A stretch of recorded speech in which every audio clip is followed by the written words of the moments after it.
ఈ రోజు మనతో ఒక ఆర్టిస్ట్ అండ్ మోడల్ మన బిగ్ బాస్ 2 విన్నర్ కౌశల్ మండ గారు మనతో ఉన్నారు. వారిని అడిగి మరిన్ని విషయాలు తెలుసుకుందాం. హాయ్ అండి. హాయ్. ఎలా ఉన్నారు? ఐ యామ్ గుడ్ అండి. Thank you. Okay, Bigg Boss 2 winner అయ్యారు. సో దాని తర్వాత చాలా కాలం తర్వాత ఇప్పుడు ఇంటర్వ్యూ ఎలా ఉంది? లైఫ్ ఎలా సాగుతుంది? చాలా కాలం తర్వాత మీకు ఇంటర్వ్యూలు. yes బట్ చాలా ఇంటర్వ్యూలు మధ్యలో అవుతూనే ఉన్నాయి actually. Yeah, life is going busy అండి.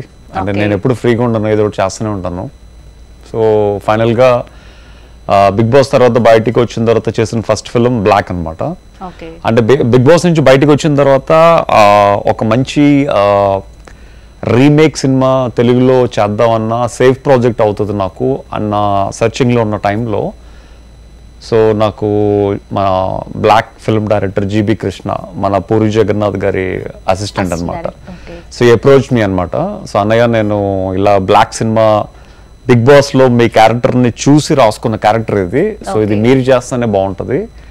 సో అన్నప్పుడు ఒక అభిమాని దగ్గరికి వచ్చి ఏది అడిగినా, వెదర్ ఇట్స్ ఫైనాన్షియల్గా కానీ లేకపోతే ఒక హెల్ప్ కానీ లేకపోతే ఏది అడిగినా నేను కాదనలేను. అదేంటో మరి నా వీక్నెస్ ఏంటో తెలియదు కానీ.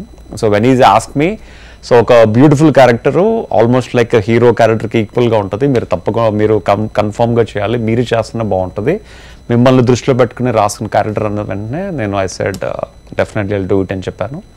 సో అతనికి ఇచ్చిన ప్రామిస్ ప్రకారం ఈ సినిమా చేయడం జరిగింది. ఎస్, ఇందాక ట్రైలర్ చూసాం, చాలా బాగుంది. ఒక పోలీస్ ఆఫీసర్ క్యారెక్టర్లో పర్ఫెక్ట్ సెట్ అయ్యారు.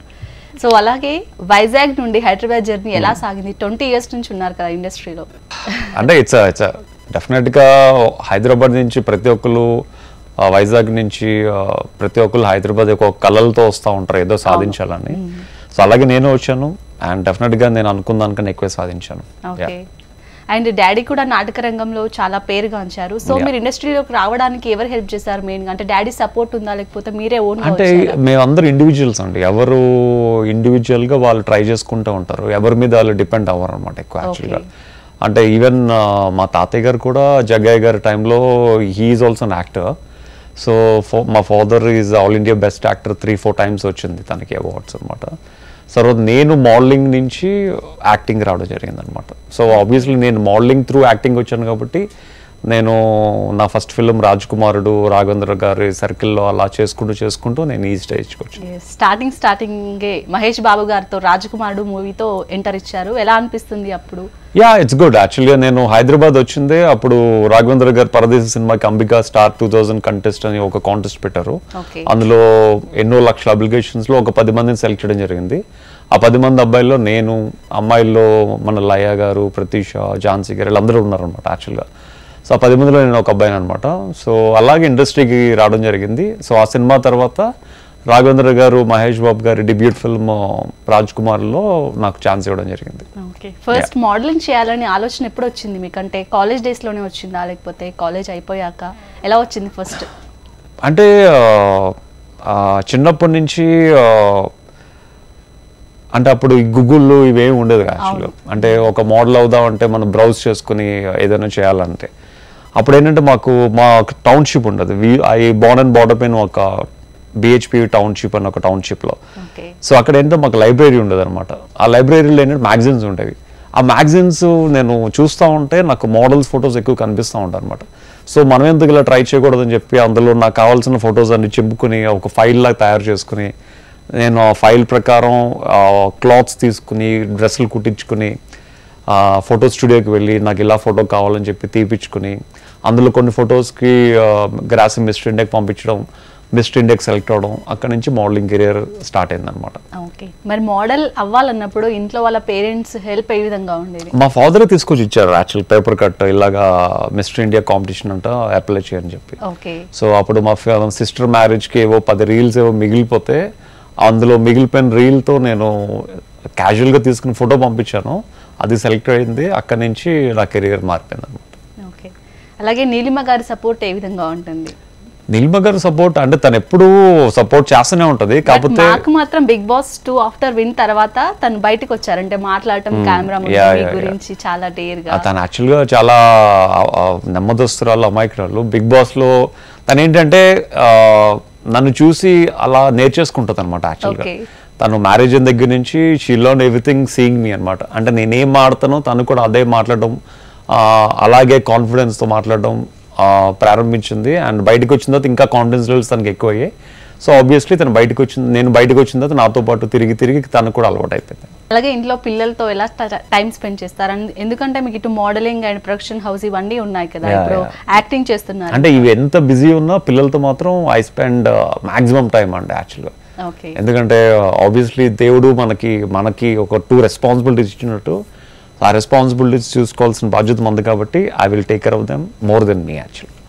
అలాగే బిగ్ బాస్ 2 విన్ అయిన తర్వాత బయటకు వచ్చాక అంటే హై లెవెల్ ఉన్న వారిని ఇంకా కిందికి వెళ్ళాలి అని చాలా మంది ట్రై చేశారు. సో బట్ ఏమాత్రం భయపడకుండా వాటిని ఎదుర్కొని ఇంకా ముందుకు వచ్చారు. సో ఏ విధంగా అనిపిస్తుంది అప్పుడు వాళ్ళు అలా చేసినప్పుడు? అంటే లోగా ఫీల్ అవుతారు ఎంతైనా, సో మళ్ళీ ముందుకు రావడానికి అంటే అది జీవితంలో కొత్తగా మీకు అలా ఎవరైనా చేస్తే మీకు లోగా ఫీల్ అవుతారు. చిన్నప్పటి నుంచి అవన్నీ ఫేస్ చేసి వచ్చినోడికి అవన్నీ అలవాటైపోయి అవన్నీ దాటుకుని వచ్చేస్తూ ఉంటాడు. సో అవన్నీ నాకు వచ్చిన తర్వాత కూడా నాకేం పెద్ద అనిపించలేదు, ఎందుకంటే వీళ్ళు ఇప్పుడు చేయడం స్టార్ట్ చేస్తారు, నేను ఇవన్నీ చిన్నప్పటి నుంచి చూసుకుని వచ్చాను. సో అవన్నీ నన్ను ఏం చేయాలనుకుని నాకు తెలుసు వాట్ ఐఎమ్ అని. సో మన ప్రకారం మన లైన్లో మనం అనుకున్న ప్రకారం వెళ్తూనే ఉన్నాం. ఇప్పుడు ప్రెసెంట్ ఉన్న బిగ్ బాస్ ఓటీటీ చూస్తున్నారా? అప్పుడప్పుడు ప్రోమోస్ చూస్తూ ఉంటానండి. అలాగే మీరు అంటే గెస్ట్ చేస్తే కరెక్ట్ చెప్తారని అంటారు. సో ఇప్పుడు ఎవరు విన్నారు అనుకుంటున్నారు? ఆల్రెడీ చెప్పడం జరిగింది కదా, సెకండ్ వీక్లోనే బిందు మాధవి గెలుస్తుందని. సో ఆవిడే గెలవచ్చు. అలాగే మరి మీరు బిగ్ బాస్ 2లో ఉన్నప్పుడు చాలా మంది సెకండ్ వీక్లోనే ఎలిమినేట్ అవుతారు అనుకున్నారు, బట్ మీరు ముందు స్ట్రాంగ్గా ఉండి బిగ్ బాస్ 2 విన్నర్ అయ్యి ముందుకు వచ్చారు. సో ఎలా ఉంది మరి ఆ హ్యాపీ మూమెంట్? అది ఎప్పుడు 4 years బ్యాక్ మూమెంట్, ఇప్పుడు ఎందుకు యాక్చువల్గా. సో అదే సెకండ్ వీక్లో నేను ఎలిమినేట్ అవుతాను అనుకున్నారు. సెకండ్ వీక్లో నేను ఎలిమినేట్ ఎందుకు అవ్వాలని చెప్పి లాస్ట్ వరకు ఉన్నాను, గెలిచి చూపించాను అంతే. కౌశల్ ఆర్మీ గురించి ఏం చెప్తారు? సో అప్పుడు మీకు ఫుల్ సపోర్ట్ చేశారు అండ్ మీరు కూడా వాళ్ళకి ఎంత హెల్ప్ చేయాలో అలా చేశారు. సో ఇప్పుడు అదే విధంగా ఉందా? కౌశల్ ఆర్మీ అనేది అప్పుడు అభిమానులు అనేవారు ఒక్కసారి అభిమానించడం మొదలు పెడితే వాళ్ళు లైఫ్ అంతా ఉంటారండి. సో డెఫినెట్గా అంటే ఇప్పుడు కూడా అంత యాక్టివ్గా ఉన్నారంటారా? యాక్టివ్గా అంటే ఇప్పుడు మన ప్రతి ఒక్కరిని దగ్గర అంటే మనం యాక్టివ్గా ఉంటే వాళ్ళు యాక్టివ్గా ఉంటారు. ఇప్పుడు మళ్ళీ నేను బిగ్ బాస్కి వస్తే మళ్ళీ వాళ్ళందరూ యాక్టివ్గా అవుతారు, లేకపోతే మళ్ళీ ఏదైనా సినిమా 100 days వస్తే మళ్ళీ యాక్టివ్ అవుతారు. అలాగే ఇప్పుడు బ్లాక్ May 28న రిలీజ్ అవుతుంది. సో ఈ క్యారెక్టర్ విన్నప్పుడు మీకు ఏ విధంగా అనిపించింది? అంటే మీకోసమే పర్టికులర్గా ఆ క్యారెక్టర్ వినగానే కౌశల్ గారు చేస్తేనే బాగుంటుంది అని అన్నప్పుడు ఏ విధంగా అనిపించింది మీకు? అదే ఇప్పుడు మీరు కౌశల్ ఆర్మీ అంటున్నారు కదా, సో మా director is also part of Kaushal army.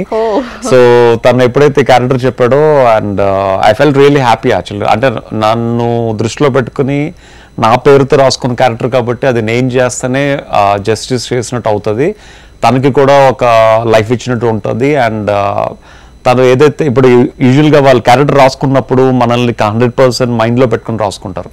So వాళ్ళు ఏంటంటే ఆ ఫ్రేమ్లో మనం ఉంటాం కాబట్టి అది మనం చేస్తేనే వాళ్ళకి జస్టిస్ అండ్ వాళ్ళకి కాన్ఫిడెన్స్ లెవెల్స్ కూడా పెరుగుతాయి అన్నమాట. సో ఎప్పుడైతే క్యారెక్టర్ చెప్పారో I said definitely do it అని చెప్పాను. అప్పుడు నేను లీడ్గా చేయాలనుకున్న సినిమాని కూడా పక్కన పెట్టి ఈ సినిమా చేయడం జరిగింది. సినిమా చేస్తున్న ఒక 15 రోజులకి ఫస్ట్ కోవిడ్ రావడం జరిగింది, మళ్ళీ లాక్డౌన్ ఇవన్నీ అవే. అండ్ లాక్డౌన్లో కూడా ఫస్ట్ బయటకు వచ్చి ఫస్ట్ షూటింగ్ చేసే సినిమా మా బ్లాక్ అనమాట. అంటే అప్పుడు ఎవరు షూటింగ్ చేయడానికి ధైర్యం చూపించలేదు అనమాట.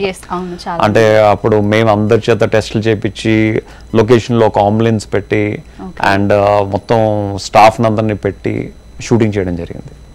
అప్పుడు మమ్మల్ని చూసి ఒక్కొక్కరు స్టార్ట్ చేశారు. సో మీతో స్టార్ట్ అయిపోయింది కోవిడ్ అయ్యా. అలాగే కౌశల్ గారు ఇప్పుడు బ్లాక్ మూవీ డైరెక్టర్ గురించి చెప్పండి మీ మాటల్లో. పూరి జగన్నాథ్ గారితో నేను చాలా సంవత్సరాలు ట్రావెల్ చేశానండి. బద్రీ దగ్గర నుంచి I travelled with him actually. ఎందుకంటే నాకు పూరి గారితో చాలా క్లోజ్ అసోసియేషన్ ఉందన్నమాట. సో ఎప్పుడైతే జీబీ కృష్ణ పూరి జగన్నాథ్ గారి అసిస్టెంట్ అని తెలిసిందో అందులోని టెంపర్ ఫిల్మ్కి తను వర్క్ చేయడం జరిగింది. సో ఆల్మోస్ట్ లైక్ అంటే డైలాగ్స్ వర్షన్ కానీ లేకపోతే ఆ పంచ్ డైలాగ్స్ కానీ తను రాసుకునే విధానం కానీ అంతా యాజ్ ఇట్ ఈస్ పూరి గారి స్టైల్లో ఉంటుంది అనమాట యాక్చువల్గా. సో తను ఎక్స్ప్లెయిన్ చేసే కాన్ఫిడెన్స్ లెవెల్స్ కానీ ఇట్స్ ఎగ్జాక్ట్లీ లైక్ పూరి గారిలా ఉంటుంది. అండ్ డెఫినెట్గా ఈ సినిమా ఒక సైకలాజికల్ థ్రిల్లర్ కాబట్టి డెఫినెట్గా ఇట్స్ న్యూ ట్రెండ్ అనమాట. యాక్చువల్ థ్రిల్లర్స్ని ప్రతి ఒక్కరు లైక్ చేస్తున్నారు ఈ రోజుల్లో. సో వాళ్ళకి ఒక డిఫరెంట్ ఫిల్మ్ అవుతుంది అనమాట.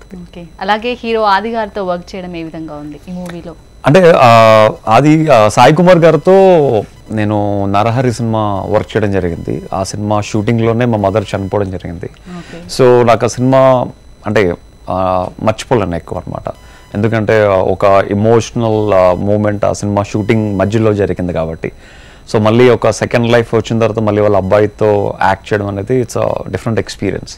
అంటే ఈ సినిమాలో నాకు ఆదికి మధ్య కాంబినేషన్ సీన్స్ ఎక్కువ లేకపోయినా బట్ నా ట్రాక్ తన ట్రాక్ డిఫరెంట్ అవుతూ ఉంటుంది, మధ్య మధ్యలో కలుస్తూ ఉంటాం.